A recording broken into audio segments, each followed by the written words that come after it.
Hello friend, कैसे हो? उम्मीद करता हूँ ठीक ही होंगे। आज से हम मैट्रिक्स रिवीजन क्लास स्टार्ट करने वाले और यहाँ से हम थ्योरी और प्रीवियस ईयर का क्वेश्चंस करने वाले हैं, यानी ऑब्जेक्टिव टाइप्स। तो हम सबसे पहले थ्योरी देखेंगे, उसके बाद ऑब्जेक्टिव करेंगे ताकि हमको आसानी हो समझने में। अब बिहार बोर्ड का एग्ज़ाम भी करीब आने वाला है, तो इसीलिए आप लोग जमकर ऑब्जेक्टिव प्रैक्टिस कीजिए और सबसे पहला थ्योरी आपका मजबूत रहेगा तो ऑब्जेक्टिव बनेगा। तो बिना समय गंवाए हम मैट्रिक्स का आज हम फुल चैप्टर का रिवीजन करने वाले हैं। ओके, तो बिना समय गंवाए हम स्टार्ट करते हैं मैट्रिक्स से।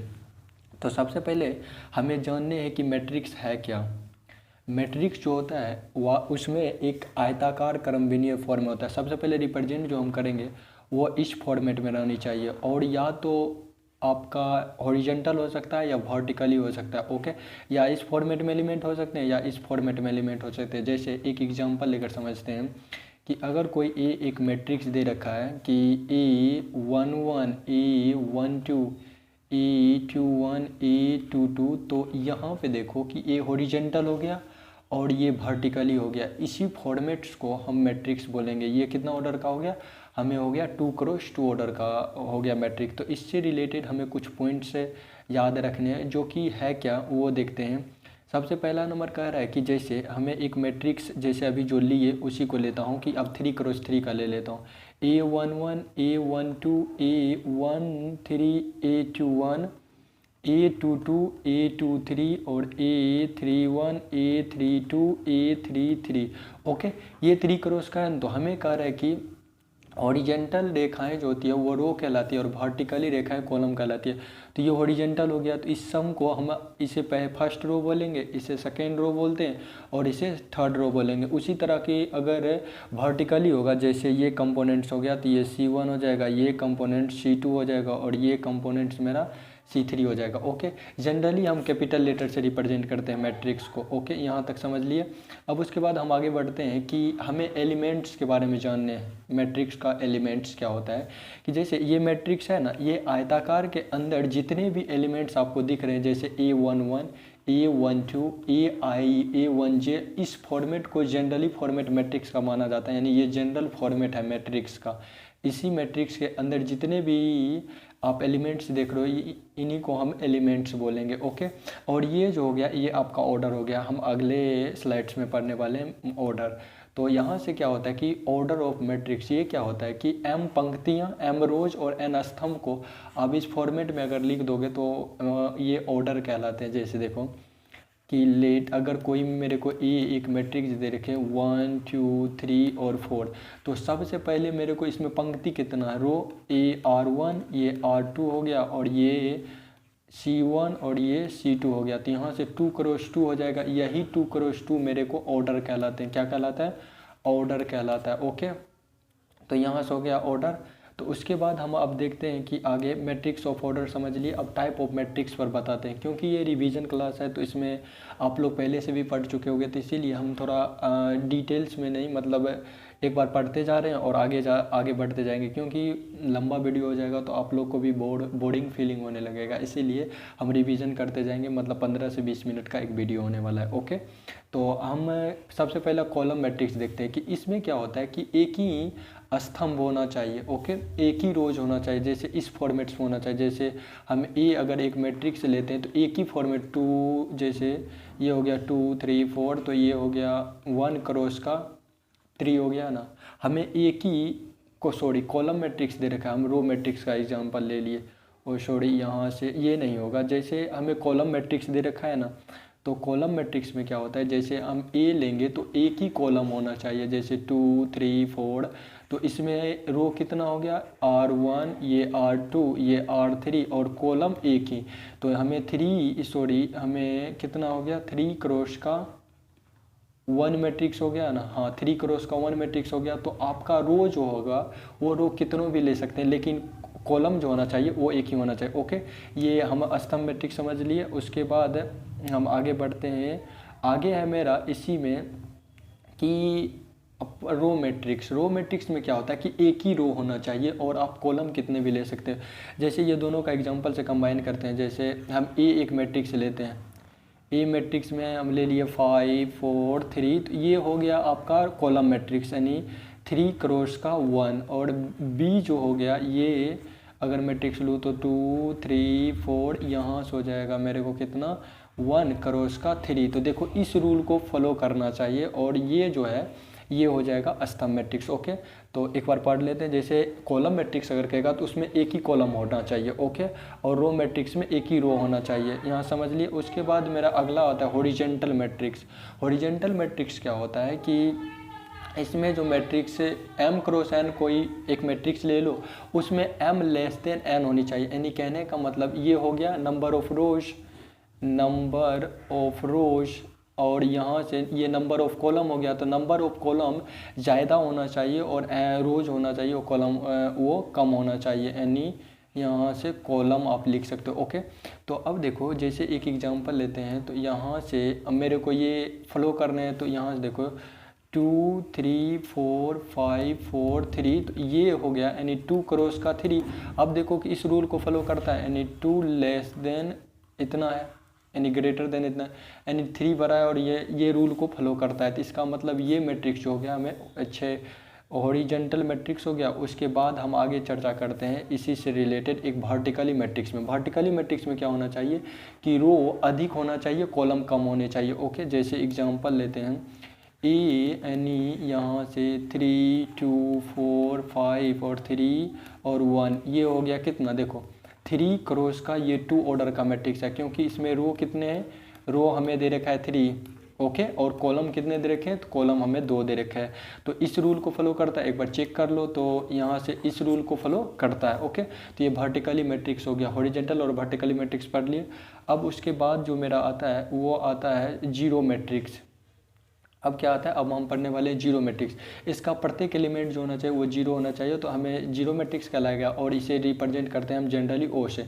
जैसे एक दो एग्जांपल ले लेते हैं। तो ओ इक्वल्स टू का, जैसे आप ये ले लो, यानी ये 2 क्रॉस 2 ऑर्डर का हो गया, और ओ इक्वल्स टू का यहाँ पे सारा का सारा एलिमेंट जो होना चाहिए वो जीरो होना चाहिए। ओके, यहाँ 2 क्रॉस का ये 3 ऑर्डर का मैट्रिक्स 0 ऑर्डर का हो गया। ओके, उसके बाद मेरा आ गया स्क्वायर मैट्रिक्स। स्क्वायर मैट्रिक्स में कुछ नहीं करने, यानी पंक्ति की संख्या और स्तंभ की संख्या समान हम कर देना है। जैसे m क्रॉस n ऑर्डर का कोई मैट्रिक्स दे रखा है तो ये दोनों इक्वल होना चाहिए। जैसे जनरल फॉर्म में इस तरह से लिख सकते हो। और जैसे मैं अगर एग्जांपल लेकर देखूं तो यहाँ से देखो, जैसे A11 A12 A21 A22, तो ये हो गया 2 क्रॉस का 2 ऑर्डर का हमें स्क्वायर मैट्रिक्स। और जैसे B अगर एग्जांपल लूँ तो A11 A12 A13 A21 A22 A23 और A31 A32 A33। ओके, ये हो गया 3 क्रॉस 3 ऑर्डर का। आपको क्यों, क्योंकि ये स्क्वायर मैट्रिक्स है। 3 इक्वल्स टू का यहाँ पे 3 लिख सकते हो, यहाँ पे 2 इक्वल्स टू का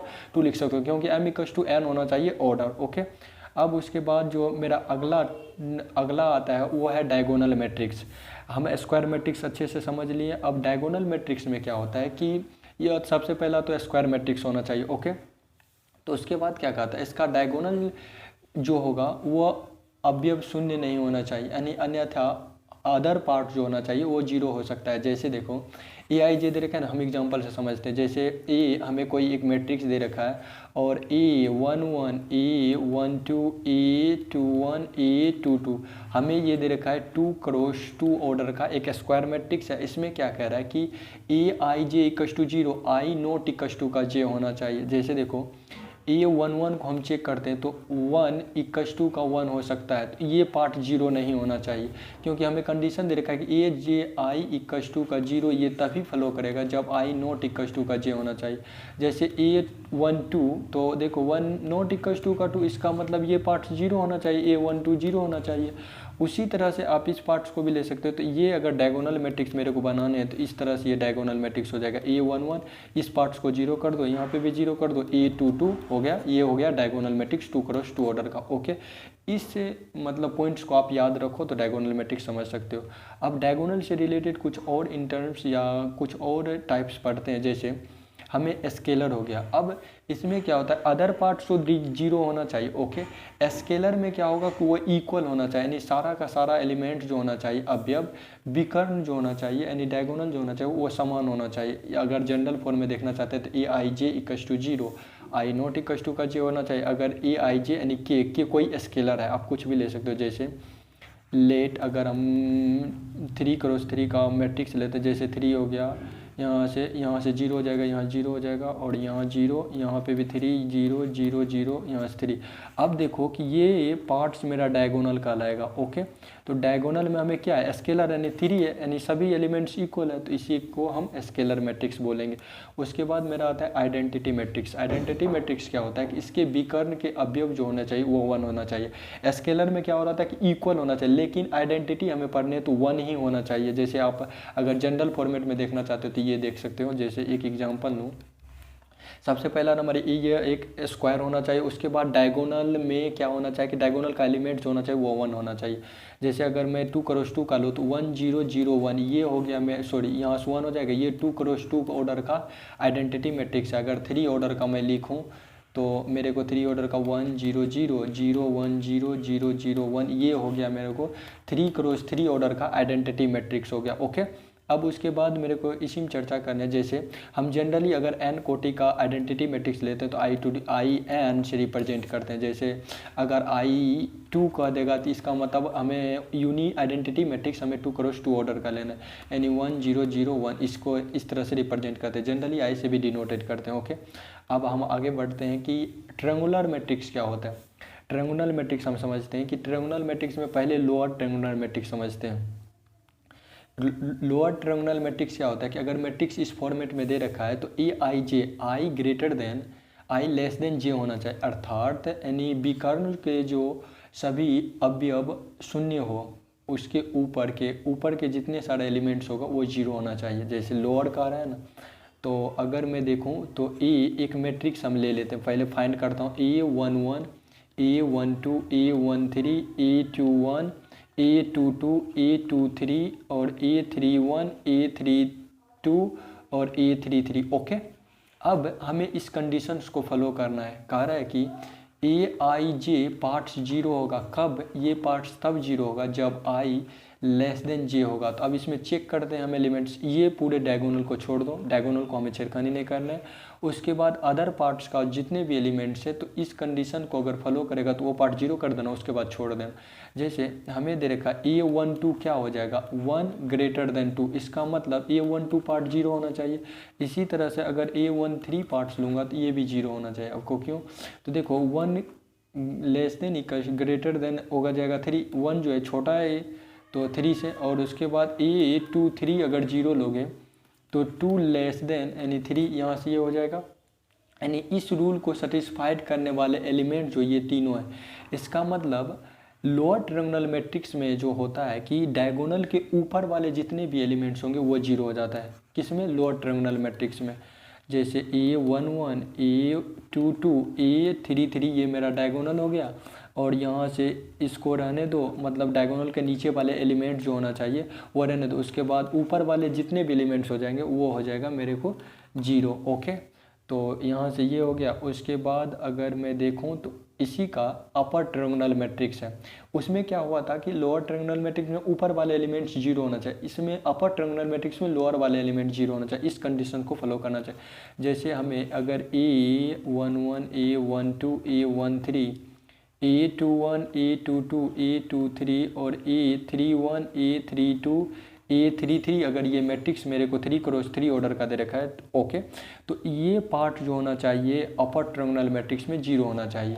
तो हम इसे फॉर्मेट में लिखते हैं A11 A12 A13 यहाँ से 0 A22 A23 यहाँ 0 यहाँ 0 A33 हो जाएगी। हाँ, ये हो जाएगा मेरे को 3x3 ऑर्डर का एक upper triangular matrix. Upper triangular matrix में याद रखो कि डायगोनल के नीचे वाले एलिमेंट 0 होना चाहिए, और लोअर ट्रायंगुलर मैट्रिक्स में ऊपर वाले एलिमेंट 0 होना चाहिए। ओके, मैं ट्रायंगुलर मैट्रिक्स समझ लिया। अब उसके बाद जो आता है मेरे को अगला, वो आता है इक्वलिटी ऑफ दो मैट्रिसेज। जैसे मैं अगर मान लूँ कि दो मैट्रिक्स ए और बी हमें दे रखा है, तो वह कब इक्वल होगा, यानी कब समान होंगे, ये देखते हैं कि इसमें पहले जो ऑर्डर इक्वल होना चाहिए। ओके, उसके बाद कह रहा है कि ए का प्रत्येक अवयव बी के संगत के समान हो, अर्थात आई तथा जे के सभी मानों के लिए a i j equals to b i j satisfied करने चाहिए। ओके, और यहाँ से यदि दो मैट्रिक्स इतना दे रखे हैं तो इसे आप इस फॉर्मेट में लिख सकते हैं। जैसे अगर मैं इसी का अगर इक्वलिटी चेक करूँ तो जैसे अगर ए हमें दे रखा है A11 A12 A और 21 A22 ओके। और बी भी हमें दे रखा है जैसे B11 B12 B21 और B22 2x2 ऑर्डर का, ये भी 2x2 ऑर्डर का। सबसे पहला नंबर ये दोनों मैट्रिक्स इक्वल होगा जब ऑर्डर इक्वल होगा ओके। उसके बाद ये एलिमेंट्स के इक्वल होना चाहिए, ये एलिमेंट्स के, क्योंकि कोरोस्पोंडिंग है और संगत है तो यहाँ से ये एलिमेंट्स इसके और ये एलिमेंट्स इसके इक्वल होगा, तो हमें इक्वलिटी ऑफ मैट्रिक्स समझ में आ गया। उसके बाद ये इसलिए इम्पोर्टेंट है क्योंकि इससे रिलेटेड आगे हम पढ़ने वाले एडिशन सब्ट्रैक्शन, ये अगर याद रहेगा तो आप कर सकते हो। जैसे अब देखो ऑपरेशन और मैट्रिक्स हमें एडिशन पर करना है, तो इसमें भी क्या होना चाहिए, सबसे पहला नंबर अगर हम कोई Aij एक मैट्रिक्स लिया m×n का, और B अगर कोई मैट्रिक्स Aij m×n का लिया, तो ऑर्डर इक्वल है तो आप कॉरस्पॉन्डिंग एलिमेंट जोड़ दो, तो इसी को हम एडिशन ऑफ मैट्रिक्स बोलेंगे। जैसे Aij प्लस का B, यहाँ सॉरी Bij ले लो Bij, और ये m×n हो गया। इसी तरह से मेरे को ये एडिशन समझ लिए। उसके बाद इसमें अगर सब्ट्रैक्शंस देखूँ तो सब्ट्रैक्शंस में भी यही होता है। जैसे अगर हम माने Aij और m×n दे रखी है, और B हम माने कि Bij दे रखा है, तो सिर्फ और सिर्फ माइनस के जगह पर आप प्लस के जगह पर माइनस कर दो। यहाँ से हमें सब्ट्रैक्ट करने हैं, तो यानी Aij माइनस का Bij, ये हो गया m×n ऑर्डर का ओके। एडिशन भी समझ गए और डिफरेंस भी समझ गए। उसके बाद हमें आता है इसका कुछ प्रॉपर्टीज हम देखते हैं, किसका, तो एडिशन का। तो एडिशन में सबसे पहला प्रॉपर्टी जो आता है मेरे को, वो प्रॉपर्टीज है कि कम्युनिकेटिव लॉ को सेटिस्फाइड करता है, क्योंकि ऑर्डर इक्वल होना चाहिए। सबसे पहला नंबर ऑर्डर इक्वल होना चाहिए तो कम्युनिकेटिव लॉ को फॉलो करेगा। ये डायरेक्ट भी आपको पूछ सकता है ऑब्जेक्टिव में, इसीलिए आपको याद रखना है। उसके बाद ये जो है ये एसोसिएटिव लॉ को भी फॉलो करता है। क्यों? क्योंकि योग है जिस तरह से हम लोग बच्चे से पढ़ते आ रहे हैं, तो उसमें हमें इंटीजर को कम्युनिकेटिव या एसोसिएटिव लॉ को फॉलो करना था, इसमें मैट्रिक्स को करवाने हैं। लेकिन ये जो याद रखना है कि ऑर्डर इक्वल होना चाहिए, उसके बाद ही ये सब लागू होगा। तीसरा प्रॉपर्टी जाता है कि एग्जिस्टेंसी ऑफ एडिटिव आइडेंटिटी, यानी कहने का मतलब कि अगर आप जीरो मैट्रिक्स को इसमें जोड़ोगे तो इस पर कोई इफेक्ट नहीं पड़ेगा मैट्रिक्स पर। यही हो गया योग के तत्समक का अस्तित्व ओके। उसके बाद योग प्रतिलोम अगर बात करें तो इसका अपोजिट हो जाता है, यानी पॉजिटिव और आप निगेटिव को ऐड करोगे तो यहाँ जीरो मैट्रिक्स आना चाहिए। तो यही हो गया आपका ये। और पांचवा प्रॉपर्टीज है, इसमें काट नियम यानी कैंसिलेशन का आप यूज कर सकते हैं। जैसे आप लोग बच्चे में काटते होंगे दोनों साइड इक्वल है, तो जैसे ए और ए काट दो तो डायरेक्ट बी प्लस सी लिख सकते हो। ये फॉलो मैट्रिक्स में भी होता है ओके। उसके बाद हम निगेटिव ऑफ मैट्रिक्स में हमें कुछ नहीं करना है। जो मैट्रिक्स हमें दे रखा है उसमें अब माइनस मल्टीप्लाई कर दो, हो गया। जैसे ए अगर हमें 2x2 ऑर्डर का मैट्रिक्स दे रखा है A22 A21 A22, ये जो दे रखा है मेरे को, तो अगर निगेटिव ऑफ मैट्रिक्स कहेगा तो -a कर देंगे और आप माइनस से मल्टीप्लाई कर दो, -a12 -a21 -a22। यही हो गया हमें निगेटिव ऑफ मैट्रिक्स 2 ऑर्डर का ओके। उसके बाद मेरे को दे रखा है इसी में क्या दे रखा है कि स्केलर, जिस तरह से हम माइनस को मल्टीप्लाई किए उसी तरह आप स्केलर्स को भी कर दो। जैसे अगर ए हमें मैट्रिक्स दे रखा है A11 A12 A21 A22 दे रखा है, ये 2x2 का हो गया। अगर के कोई स्केलर है तो के ए दे दो, के से मल्टीप्लाई कर दो। जैसे A11 A12 A21 A22 हो जाएगी हाँ। तो यहाँ से के A11 के A12 के A21 के A22, यही हो गया मेरे को 2x2 ऑर्डर का यानी multiplication scalar matrix okay. Scalar से मल्टीप्लाई कर दो, जैसे आप निगेटिव और मैट्रिक्स में निगी माइनस से मल्टीप्लाई करते हो उसी तरह स्केलर से आप कर सकते हो। उसके बाद हमें स्केलर से रिलेटेड कुछ प्रॉपर्टीज दे रखे, जैसे अब देखो ए और बी अगर इक्वल ऑर्डर का है तो के स्केलर है तो आप के से मल्टीप्लाई भी कर सकते हो। इस तरह से ये रूल को फॉलो करता है। और दूसरा नंबर में अगर ए और बी कोई दो स्केलर है तो ए प्लस अगर बी करोगे तो इसमें मैट्रिक्स से मल्टीप्लाई करके इतना लिख सकते हो। उसके बाद मेरा तीसरा आता है कि अगर कोई के स्केलर हैं तो अगर माइनस के साथ मल्टीप्लाई करोगे तो इस रूल को फॉलो करता है। तो उसके बाद मेरे को चौथा जो आता है, अगर ये कोई अगर ए संख्या नंबर से दे रखे हैं तो आप मल्टीप्लिकेशन में भी इसे सेटिस्फाइड कर सकते हो, क्योंकि हमें स्केलर्स को मल्टीप्लाई करने हैं ना यार, उससे मल्टीप्लाई कर दो मैट्रिक्स में तो हो गया। उसके बाद मेरा हाँ मल्टीप्लिकेशन ऑफ मैट्रिसेज, ये भी इम्पोर्टेंट है, इससे बहुत सारा क्वेश्चन पूछे जाते हैं बिहार बोर्ड में। तो हमें देखो 2 मैट्रिक्स लेने हैं, ओके। इसका गुणनफल तब संभव है जब कि ए का कॉलम जो होगा बी के रो के इक्वल होना चाहिए। कहने का मतलब अगर ए कोई m क्रॉस n का ऑर्डर का मैट्रिक्स दे रखा है, ओके, और बी हमें n क्रॉस p का मैट्रिक्स दे रखा है, कहने का मतलब ये इतना ऑर्डर का मेरे को मैट्रिक्स दे रखा है, ओके। तो कहने का पहला मेरा क्वेश्चन जो है कि ए के कॉलम ये n हो गया और बी का रोज ये हो गया, बी का रोज यानी सेकेंड मैट्रिक्स का रोज इक्वल है, तभी ये मल्टीप्लिकेशन संभव है, अन्यथा नहीं होगा। जैसे अगर मैं चेक करूँ तो ए इक्वस टू का हमें क्या दे रखा है, एन क्रॉस का एन ऑर्डर का, एम क्रॉस एन ऑर्डर का दे रखा है, बी दे रखा है क्या, एन क्रॉस का पी ऑर्डर का। अब आप ही बताओ कि फर्स्ट मैट्रिक्स का कॉलम सेकेंड मैट्रिक्स का रो इक्वल है, तो ए बी जो बनेगा वो मैट्रिक्स बन जाएगा एम क्रॉस का पी ऑर्डर का। इसी को हम डिटेल्स में यहाँ से लिख रखे हैं, अगर आप इसे समझना चाहते हैं तो समझ सकते हैं। जैसे मैं 2 मैट्रिक्स ले लिया, ओके, एम क्रॉस एन का और बी जे के, तो एन पर क्रॉस पी का, ये पहले ही बता चुके हैं। तो इस फॉर्मेट्स में मल्टीप्लिकेशन करके मेरे को आएगा, एम क्रॉस एन का बनना चाहिए, मल्टीप्लिकेशन करोगे तो इतना आएगा, और इसे जनरली ए बी से सूचित करते हैं, ओके।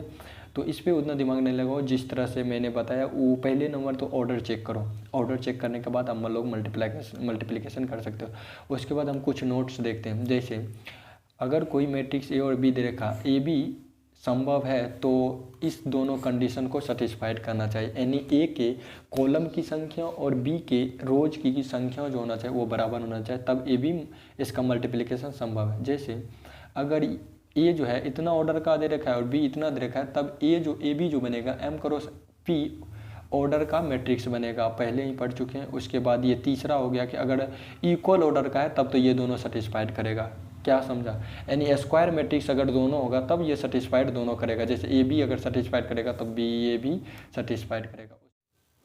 अब हम आगे मल्टीप्लिकेशन ऑफ मैट्रिक्स से रिलेटेड कुछ प्रॉपर्टीज़ के बारे में हम जानने वाले हैं। तो पहला प्रॉपर्टीज हमें कह रहा है क्या, देखते हैं कि पहला प्रॉपर्टीज क्या कर रहा है कि ये एसोसिएटिव लॉ को फॉलो करता है। इसमें कंडीशंस क्या होने चाहिए कि अगर कोई 3 मैट्रिक्स ले लो, उसमें से ऑर्डर जो है ऑर्डर चेक करके ऑर्डर इक्वल होने चाहिए, ओके।